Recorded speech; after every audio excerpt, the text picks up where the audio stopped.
Buenos días, estimados amigos. Quien les habla, la doctora Jenny Peña Castillo, subgerente de impuestos del estudio RIF Lawyers Consultores, en esta oportunidad para desarrollar un tema que va en aras del cierre tributario del ejercicio 2021, y son los gastos que se han venido realizando a raíz de la pandemia, ¿no?, en el ejercicio 2021. Uno de esos gastos, por ejemplo, son los gastos por el cumplimiento que han tenido que realizar muchas empresas para poder, alinearse a lo señalado en la ley, en las normas laborales. Por ejemplo, el tema de los protocolos. Muchas empresas han tenido que adecuar las oficinas o adecuar el ambiente de trabajo de los colaboradores a fin de poder implementar y cumplir con los protocolos exigidos por ley. Estos gastos que han efectuado las empresas califican como gastos deducibles, pues provienen del mandato legal y además cumplen con el principio de causalidad. Lo que sí se recomienda en este punto es que las empresas tengan buena documentación, tengan los comprobantes de pago, tengan medios de prueba, tengan la bancarización disponible para que no tengan ningún inconveniente con la administración tributaria en el momento de la deducción de este tipo de gastos.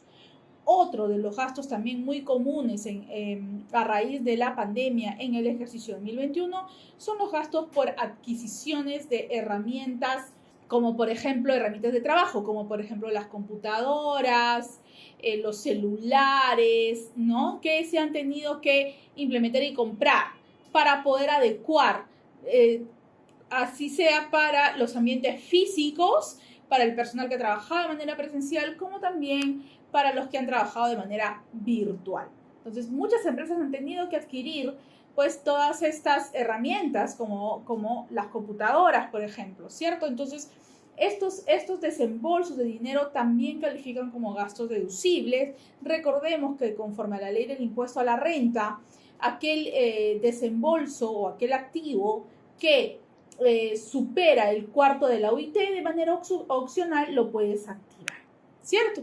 Entonces, si de repente compramos una PC, ¿no?, y supera el cuarto de la UIT, que lo más probable es que va a superar, entonces lo puedes activar. Ahora, hay también herramientas de trabajo que no superan el cuarto de la UIT y se van a ir al gasto. Por ejemplo, algunas empresas han comprado apps, han comprado tablets, han comprado celulares, ¿no? Entonces, estos también los puedes enviar al gasto sin ningún problema. Muchas empresas han tenido que hacer ese tipo de desembolsos. Otro punto importante y que forma parte de la condición de trabajo también, según lo que señala la norma, y hay que tener cuidado con esto, es el tema de las capacitaciones. Es obligatorio para las empresas capacitar a su personal. Estas capacitaciones provienen de mandato legal, también son gasto deducible. Recordemos que desde el punto de vista tributario, las capacitaciones son desembolsos, califican como gasto deducible y solamente se puede capacitar al personal que tienes en tu planilla.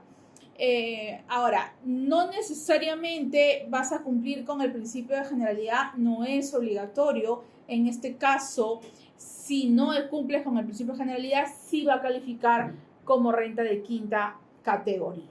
Bien, entonces la recomendación es mejor que cumpla, en todo caso, con el principio de generalidad.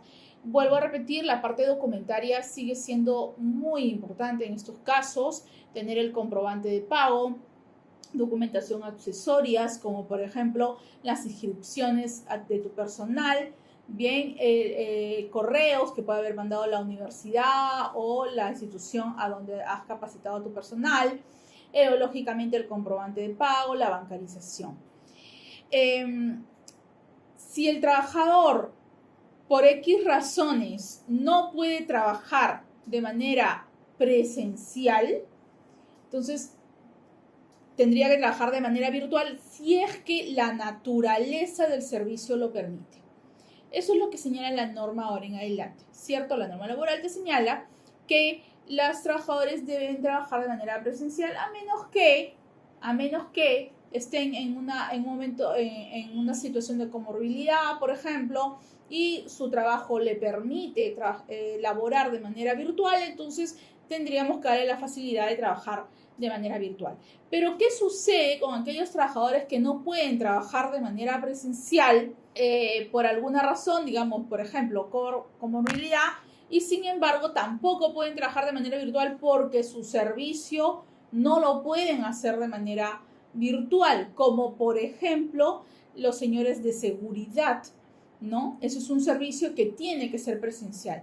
En ese caso, lo que señala la norma es que las empresas tienen la opción de compensar ese tiempo de trabajo con las vacaciones o en todo caso darle una licencia con goce de haber o darle una licencia sin goce de haber.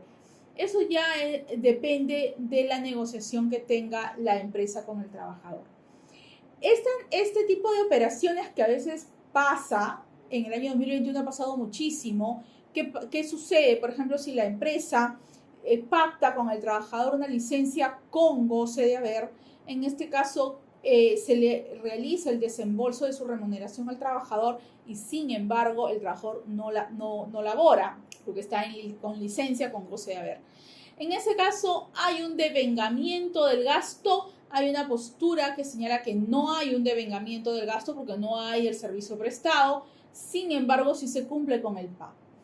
La postura que se está teniendo como estudio es que en ese caso el devengamiento del gasto se va a realizar cuando el trabajador compense esas horas que han sido pagadas. Bien, recordemos que la renta de quinta categoría tiene que encontrarse devengada y pagada, de acuerdo al inciso V del artículo 37 de la Ley del Impuesto a la Renta. En el caso de la licencia sin goce de haber, no hay problema porque no hay desembolso, no hay gasto deducible en ese caso en concreto. Bien, entonces estos son algunos de los gastos que las empresas se han venido realizando. La recomendación como estudio es que se tenga la documentación adecuada y idónea para poder respaldarnos frente a cualquier fiscalización con la administración tributaria. Y además recordemos que tenemos que revisar los principios tributarios para poder deducir el gasto, como por ejemplo el principio de causalidad, el principio de razonabilidad, proporcionalidad, y en algunos casos, en el tema, por ejemplo, de la capacitación, ¿no? El principio de generalidad, que no es obligatorio y en ese caso tendría pues que calificar como renta de quinta categoría. Bien, entonces, sin más que comentarles, los invitamos a que nos sigan en nuestras redes sociales, que se comuniquen con nosotros en nuestras líneas telefónicas y nos visiten también en nuestra página web. Muy buenos días.